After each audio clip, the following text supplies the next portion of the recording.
wasn't in favor of this. Matter of fact, I stood there, a while back. All the premiers, every premier wanted a vaccine passport.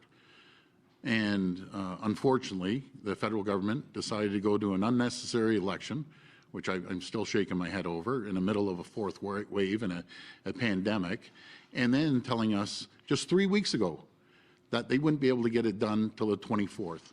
Sat down, had a lot of great discussions with our medical professionals, specifically Dr. Moore, and I've always said from the beginning of this pandemic, I follow the medical advice of the Chief Medical Officer and the science, and we haven't wavered from that. And we have two options here. We either do this or we risk shutting down the economy, which would even be worse, having our hospital capacity maxed out and at the brink, having our kids stay at home, our colleges and university kids going back online. That's what we're trying to avoid. And I'm taking the advice of the Chief Medical Officer, as I always have, and we're moving forward when we found out that the federal government could not implement this like every other country and every other leader in the world is doing this. So when you're traveling, imagine traveling around, even Canada, with 13 different vaccination certificates. It would have been much easier if we had one passport, federal passport, we could utilize for traveling, utilize for going into, be it restaurants or other areas. That never happened.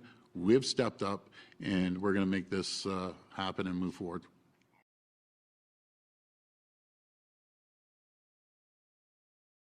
Well, with any proposal throughout this whole pandemic that's come from our provincial staff and our health experts, we always tweak it, we talk about it, and we want to simplify it. We just wanted to make sure it's very easy to get done.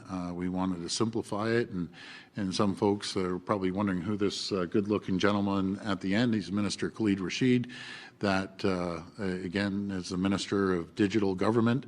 He's done an incredible job, and maybe he can talk a little bit about the program that he's put together. Perfect. Thank you so much, Premier. And absolutely, this program that we are launching, especially the QR code and the app, the provincially designed app, is going to be a very secured and a very privacy-protected app. And this will allow users to eventually, businesses to use this app to look at the QR codes and scan individuals to gain them access to their premises. And I think provincially, the team at Ontario Digital Services have been doing a phenomenal job.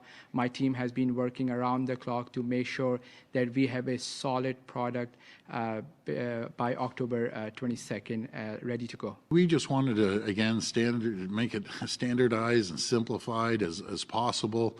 And that's what we did. But this isn't uncommon for any policy. You get everyone to look at it, other ministers, cabinet caucus. You get the people within each department to look at it, and you tweak it and try to make it as easy as possible to get done. And we just want to move forward on this. And I know this is tough, believe me. It is very, very tough.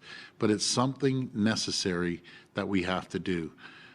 We have to make sure at all cost, no shutdowns, make sure our schools stay open, and make sure our hospital capacity can handle any influx that we see.